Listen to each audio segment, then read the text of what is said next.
Bonjour Madame la Préfète, nous sommes le jeudi 8 mars, c'est la journée internationale des droits de la femme. Vous représentez l'État dans le département, vous êtes la première femme à ce poste. Auparavant, 16 hommes ont été préfets avant vous. Quel cursus avez-vous suivi pour atteindre ce niveau de responsabilité? Tout d'abord, je me réjouis d'être la première femme nommée dans ce département.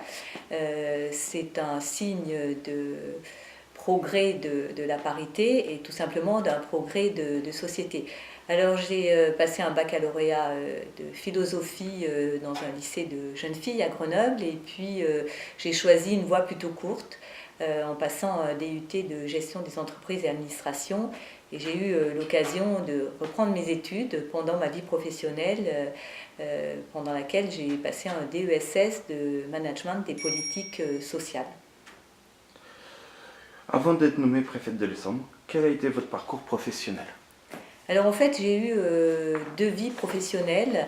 Une vie professionnelle dans un conseil général, au cours de laquelle j'ai eu l'occasion de mettre en place les politiques publiques décentralisées, le scolaire et le social.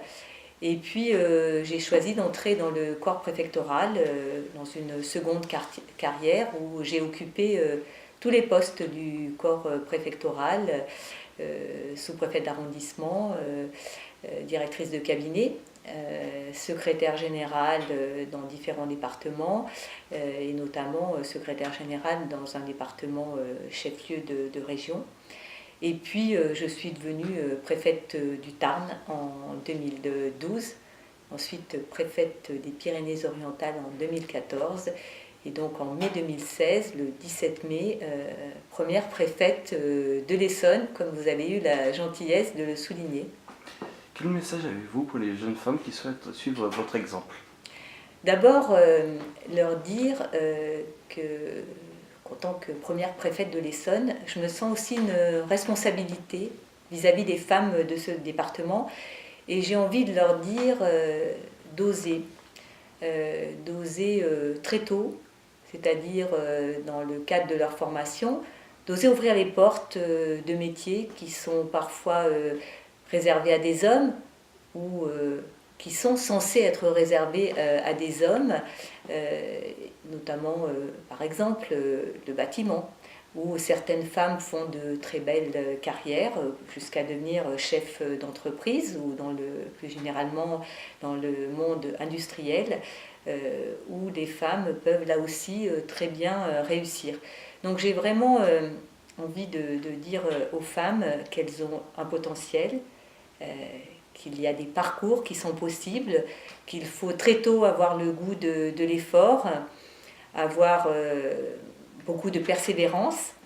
Et je crois qu'ensuite tout sera facile. Dans ma vie professionnelle, je n'ai pas connu d'obstacles particuliers parce que j'ai aussi, je pense, une autorité naturelle pour m'imposer.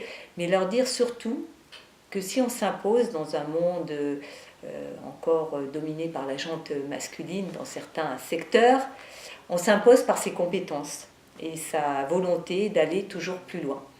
Mais je reste très optimiste pour les femmes de ce département, j'en connais un certain nombre et il y a d'énormes talents.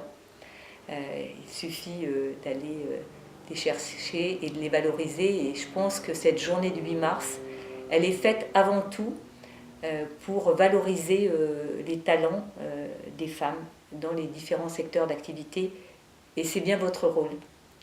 Madame la Préfète, je vous remercie.